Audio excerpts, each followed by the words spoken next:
हुआ यहाँ पे, अब जो यहाँ पे पास ओवर मनाया जा रहा है, जो अभी यहोशू 5:10 में जो पास ओवर मनाया जा रहा है, ये वो पहला पास ओवर है जब वो लोग वाचा के देश में पहुंच गए और उसके बाद उन्होंने क्या किया, पास ओवर को मनाया।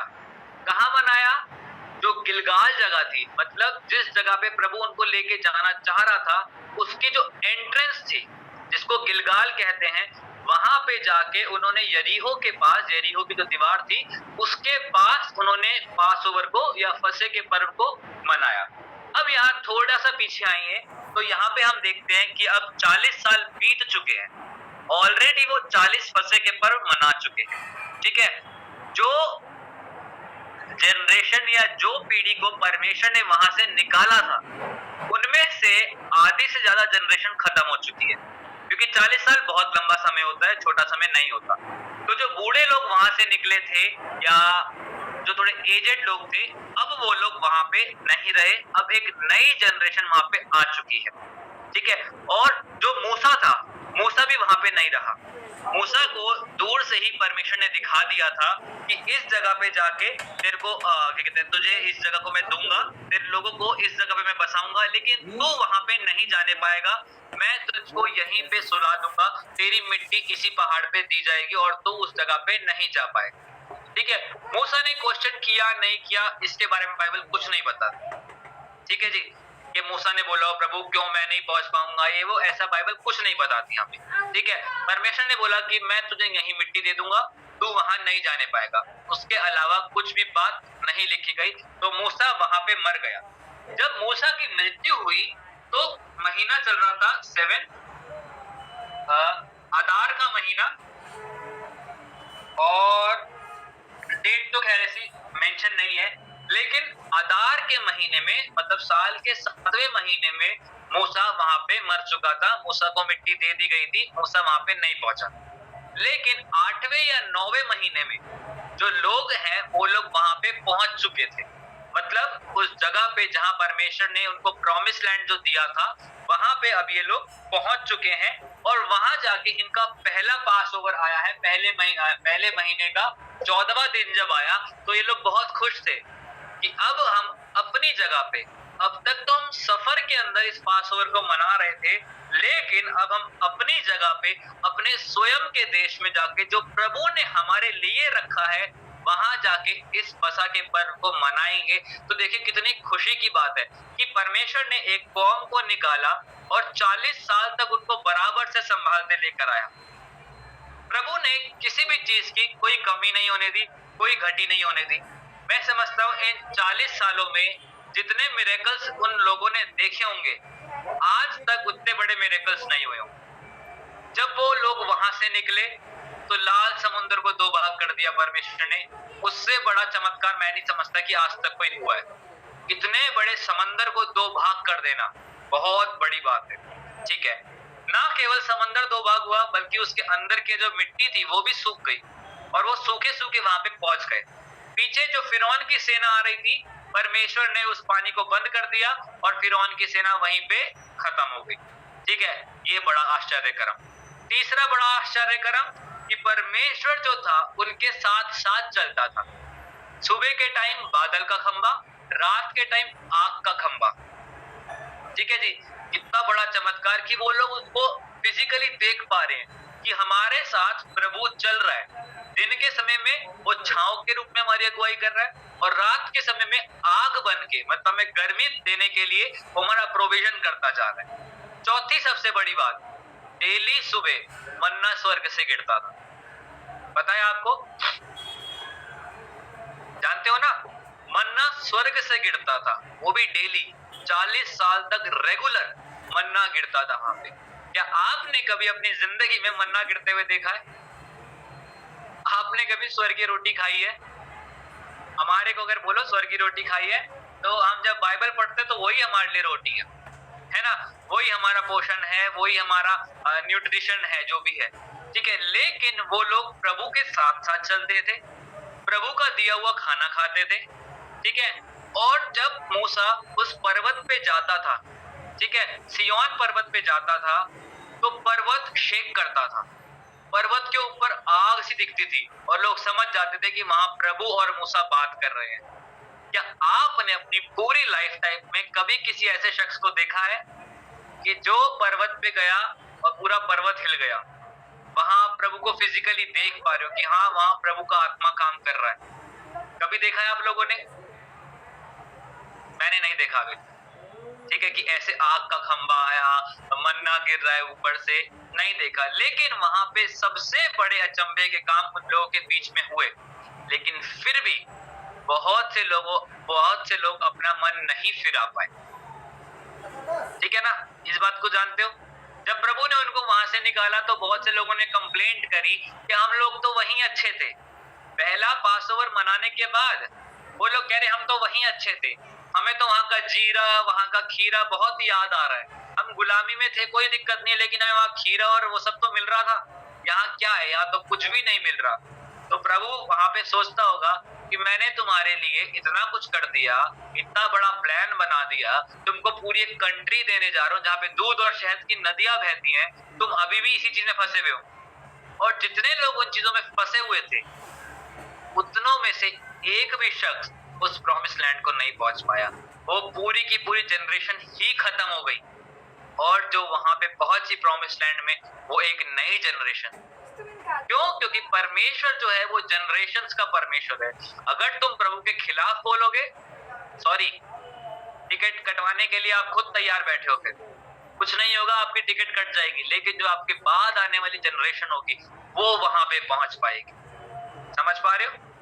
यहोशू और कालेब दो ऐसे शख्स थे जो जवान जनरेशन के थे, प्रभु के लिए बहुत पैशनेट थे। मूसा ने वहां पे 10 लोगों को भेजा कि तुम वहां पे जाके पता लगाओ कि वो जगह कैसी है जहां पे हमें जाना है।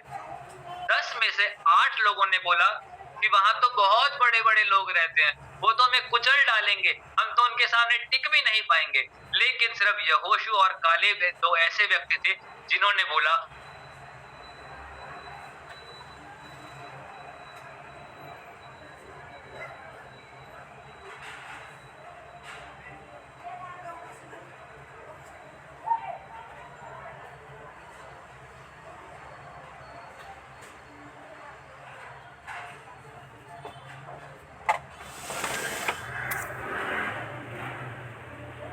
कह रहे कि वहां के तो लोग इतने बड़े बड़े हैं, हम तो उनके सामने टिक भी नहीं पाएंगे, हम तो बहुत छोटे छोटे से, हम तो कीड़े जैसे लगेंगे, हम तो ऐसे, हम तो वैसे। लेकिन यहोशू और कालेब दो ऐसे व्यक्ति थे जिन्होंने बोला कि मूसा, वहां तो इतने बड़े बड़े फल हैं, वहां तो इतने अच्छे अच्छे पेड़ हैं, वहां तो इतने बड़े बड़े घर हैं, जब हम वहां पे जाके रहेंगे तो कितना मजा आएगा।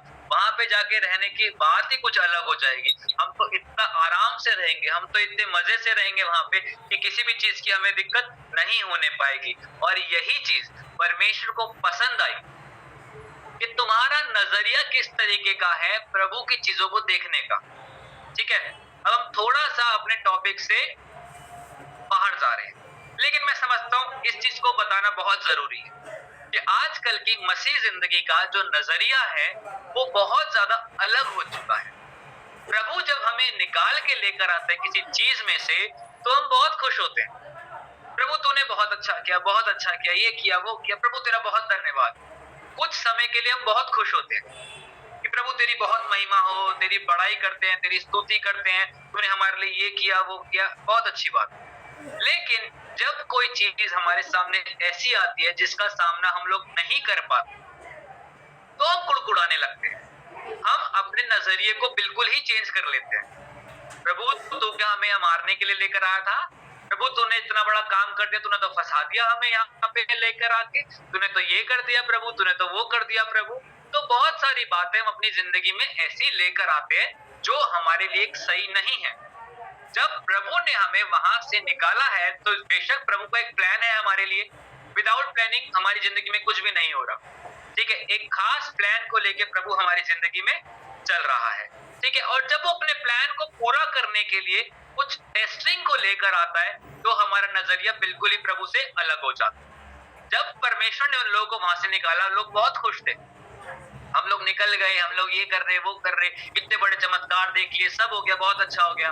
लेकिन जब थोड़ी सी परीक्षा उनकी जिंदगी में आई, उन्होंने प्रभु से मुंह ही मोड़ लिया। कि प्रभु हम तो वहीं अच्छे थे, हम वहीं मर रहे थे, मूसा तू क्या हमें यहाँ मारने के लिए लेकर आ गया, तू क्या हमारे को गलत चीज देने के लिए आ गया, हम वहां एटलीस्ट जी तो रहे थे, हम तो यहाँ मर जाएंगे या वो हो जाएंगे।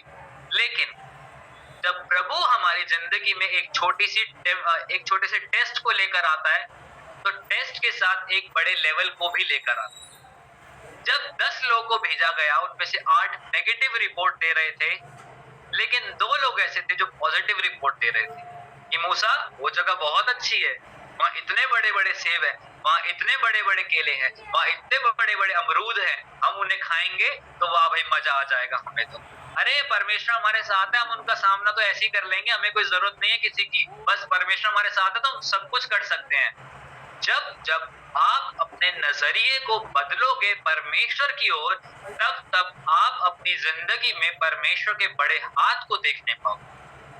जब जब आपकी परिस्थितियां बदलेंगी, ठीक है, जब जब टेस्ट आपकी जिंदगी में आएंगे, तब तब परीक्षाएं भी आएंगी, ठीक है, जब जब परीक्षाएं आएंगी, तब तब आपको अपने नजरिए को परमेश्वर की ओर बदलना भी पड़ेगा।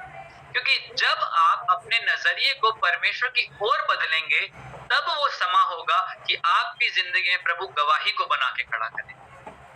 उन 10 लोगों में से सिर्फ मूसा और कालेब का ही नाम लिखा गया है जिनको एज अ लीडर चुना गया, और मूसा के बाद वही दोनों व्यक्ति थे जिन्होंने पूरे इजरायली जाति को लीड किया वहां पे ले जाने के लिए। मैं कहता हूँ शायद 2 महीने के लिए लीड किया, लेकिन लीड तो किया। मूसा एक जगह पे आके उसकी लिमिट्स खत्म हो चुकी थी, वो मर गया था, लेकिन वहां पे लेके जाना और वहां पे लेके जाके हर एक चीज को इक्वली डिवाइड करना, प्रभु से मांग के, प्रभु से पूछ के, बहुत बड़ी बात है। इतने सारे लोग चल रहे हैं उसके पीछे, और अगर यहोशू और कालेब भी कहते कि यार वो जगह बढ़िया नहीं है, हम तो वहां कुछ ले जाएंगे, हम तो वहां मर जाएंगे, तो क्या परमेश्वर उनको वैसी रखता? मैं समझता हूं कि अगर वो भी गलत रिपोर्ट देते तो प्रभु वहां किसी और को खड़ा कर देता। क्योंकि जब हम परमेश्वर के नजरिए से हटते हैं, तो बहुत सी बार हम उनकी प्लानिंग से भी हट जाते हैं। समझ रहे हो आप मेरी बात को? और जब जब हम परिस्थितियों को देख के पॉजिटिविटी के साथ परमेश्वर के नजरिए को फॉलो करते हैं, तब तब परमेश्वर की योजनाएं हमारी जिंदगी में काम करती हैं, और हम बड़ी गवाहियों को अवसर देते हैं कि आओ हमारी जिंदगी में पूरी हो। परमेश्वर की प्लानिंग को अवसर देते हैं कि आओ हमारी जिंदगी में पूरी हो। आप एक बात बताओ, परमेश्वर ने तो 40 साल पहले बोल दिया था कि मैं तुम्हें इस पर्टिकुलर जगह पे लेके जाऊंगा, ठीक है। परमेश्वर ने ऐसा तो नहीं बोला पूरे 40 साल की यात्रा में कि अच्छा तुम्हें वो जगह पसंद नहीं है तो मैं तुम्हारे को कोई और जगह दे देता हूँ। ऐसा हुआ पूरे 40 साल की यात्रा में? कहीं पे आपने पढ़ा? नहीं पढ़ा। प्रभु ने बोला कि जो वाचा का देश मैं तुम्हें देने जा रहा हूँ, तुम वहीं पे ही बसने पाओगे। अगर प्रभु बोल रहा है तुम वहीं पे बसने पाओगे, तो इसका मतलब ये होना चाहिए ना कि प्रभु का एक प्लान हमारे पीछे काम कर रहा है, और प्रभु हमें वहां पे जाके बसाएगा। अबे हमारी सरदर्दी नहीं है कि हम कैसे बसेंगे, ये प्रभु की सरदर्दी है कि वो कैसे हमें बसाएगा। लेकिन 8 लोगों को लगा कि अगर हम बोल देंगे कि ये जगह अच्छी नहीं है, तो हो सकता है प्रभु अपनी योजना को चेंज कर दे। जो प्रभु अब तक आपके साथ एक योजना को लेके चल रहा है, अगर आप उसकी योजना में आनाकानी करोगे तो आपके लिए दिक्कत की बात है, प्रभु के लिए नहीं। प्रभु तो उसी योजना को आपकी जिंदगी में पूरा करेगा जो वो आपके लिए बना चुका है, क्योंकि उसकी योजनाएं आपके लिए हानि की नहीं वरन लाभ की है। अगर उसने सोचा है आपके लिए कि वो आपको उस वाचा के देश में लेके जाएगा, तो वो लेके जाएगा ही जाएगा। अब जरूरी ये है कि आप अपने नजरिए को परमेश्वर के ऊपर रखें, आप अपने नजरिए को परमेश्वर के साथ रखें कि परमेश्वर हमारी जिंदगी में किस तरीके से काम कर सकता है। समझ में आया इतना कि कैसे हम अपनी जिंदगी में गवाहियों को अवसर दे सकते हैं कि गवाहियों आओ हमारी जिंदगी में पूरी हो। ये कब होगा? जब आप परमेश्वर की योजना की तरफ अपने ध्यान को लगाओगे कि हाँ परमेश्वर तेरी योजना मेरे लिए ये है, मैं आज से इसी पे ध्यान लगाऊं। जब आप ऐसा करोगे तो प्रभु का काम आपकी जिंदगी में होना शुरू हो जाएगा। ठीक है, चलिए आखिरी बात पढ़ के हम लोग इसको खत्म करेंगे। अब तक समझ में आया आप लोगों को? कुछ ऐसा जो ऊपर से गया हो?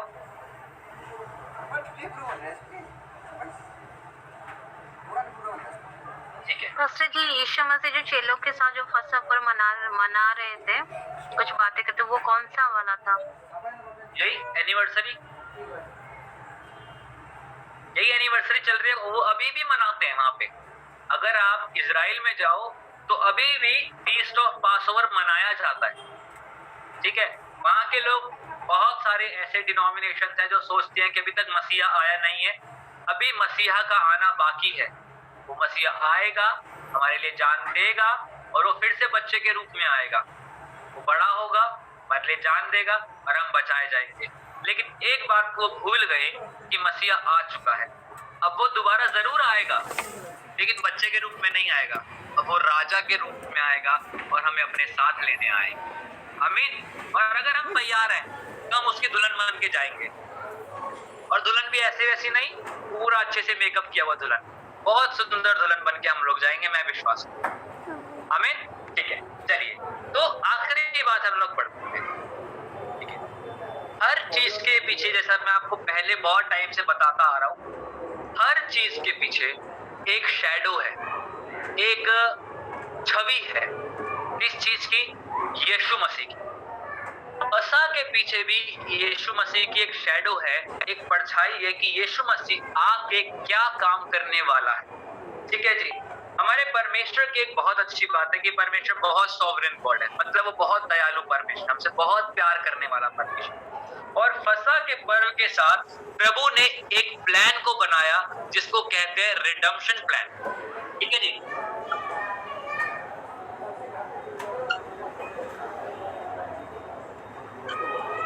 रिडम्पशन प्लान, रिडम्पशन का मतलब क्या होता है? छुटकारा, उद्धार या रिहाई। ठीक है जी। तो परमेश्वर ने, हाँ जी, थर्ड वाला है या फोर्थ वाला? नहीं, ये कोई पासओवर नहीं है, ये एक जस्ट एक पॉइंट है, मैं आपको बता रहा हूँ। ये एक शैडो है जो परमेश्वर ने हमारे उद्धार के लिए बनाई, और एक शैडो कि यीशु मसीह ने क्या काम करना है आगे तक। ठीक है जी। तो हमारे लिए प्रभु ने एक प्लान को बनाया जिसको हम कहते हैं रिडम्पशन प्लान। ठीक है जी। और इस पास ओवर के साथ, इस फसह के पर्व को मनाने के साथ, ये परमेश्वर ने हमें एक शैडो दी, या हमें एक संकेत दिया कि आगे आने वाले सालों में तुम्हारे लिए भी एक मेमने को मारा जाएगा, उसको काटा जाएगा। ठीक है, और उसके मरने के कारण ही तुम्हें क्या मिलेगी? तुम्हें रिडम्पशन मिलेगी, क्योंकि वो मारा जाएगा, इसलिए तुम्हें पापों से आजादी मिलेगी। और दूसरी बात, कभी भी कहीं भी जब छुटकारा होता है ना, तो वहां पे एक प्राइस को पे करना पड़ता है। कुछ भी देख लो, अगर आपको किसी चीज को छुड़ाना है तो आपको एक प्राइस को पे करना पड़ेगा। जब बात आती है पाप की, गुलामी की, तो वहां पे एक प्राइस दिया जाता है जिसको कहते हैं सैक्रिफाइस, बलिदान। एक जान की कीमत एक जान से ही अदा होगी। ठीक है जी। आप एक जान की कीमत पैसे दे के नहीं ले सकते, आप एक जान की कीमत फल फ्रूट दे के नहीं ले सकते। एक जान की कीमत एक जान ही है। आज भी अगर कोई मर्डर कर देता है, ठीक है, कोई टेररिस्ट होता है, तो उसको मौत की सजा सुनाई जाती है। क्यों? क्योंकि उसने इसकी जान को लिया है, इसलिए जिसने इसकी जान को लिया है, हमें भी उसकी जान को लेना पड़ेगा, तभी उसकी आत्मा को शांति मिलेगी। और दूसरों के ऊपर ये चेतावनी होगी कि तुम ऐसा मत करना। वैसे ही जब परमेश्वर में हम आते हैं, तो शैतान ने जो हमारी जिंदगी के ऊपर अपना डेरा जमा रखा था, जो शैतान ने हमारी जिंदगी को खत्म करने का प्लान बना रखा था, हमारी खत्म हुई हुई जिंदगी को दोबारा से बनाने के लिए एक सैक्रिफाइस को दिया जाना बहुत जरूरी था। जब वो लोग गुलामी में थे, उन गुलामी की जिंदगियों को आजादी की जिंदगी में बदलने के लिए एक सैक्रिफाइस दिया गया। वो सैक्रिफाइस किसका किया गया? एक लैम्ब का। एक मेमने का, लेकिन हम लोग मेमने नहीं है, हम लोग स्वयं परमेश्वर की प्रजा कहलाते हैं। और अगर एक प्रजा का छुटकारा देना है तो स्वयं यीशु मसीह को खुद सैक्रिफाइस बन के आना पड़ा आपके और मेरे लिए, कि वो तो मर गया ताकि हम पापों में से जी उठें, वो तो मर गया ताकि हम गुलामी में से निकल सकें, वो तो मर गया ताकि हमको नई जिंदगी दे सके, वो तो मर गया हमारे पापों को अपने ऊपर लेके उस क्रूस पे। लेकिन जब वो मरा तो उसके मरने से जो चीजें मिली वो हमारे लिए थी। आज आपके लिए कोई मरने को तैयार नहीं है, आज मेरे लिए कोई मरने को तैयार नहीं है। हम कितना भी किसी को बोल दे कि हम तेरे लिए जान दे देंगे, मेरी जान, कितना भी बोल लो, लेकिन जब जान देने का समय आएगा सबसे पहले हम ही भागेंगे। अरे भैया तू अपनी जान बचाती रहे, मैं अपनी जान बचा लूंगा, ठीक है। लेकिन एक यीशु मसीह है जिसने हमारी जान को बचाने के लिए स्वयं अपनी जान को दे दिया। सो एकमात्र यीशु मसीह है कि उस रिडम्पशन प्लान को पूरा करने के लिए, हमें उद्धार की जिंदगी देने के लिए सिर्फ एक यीशु मसीह ऐसा आया जिसने अपने आप को स्वयं से सैक्रिफाइस कर दिया। आपको पता है, जब मैं आपको सैक्रिफाइस के बारे में पढ़ा रहा था तो वहां पे 3 चीजें बहुत मुख्य थी। पहला, वो जो मेमना है निर्दोष होना चाहिए। दूसरा, उस मेमने में कोई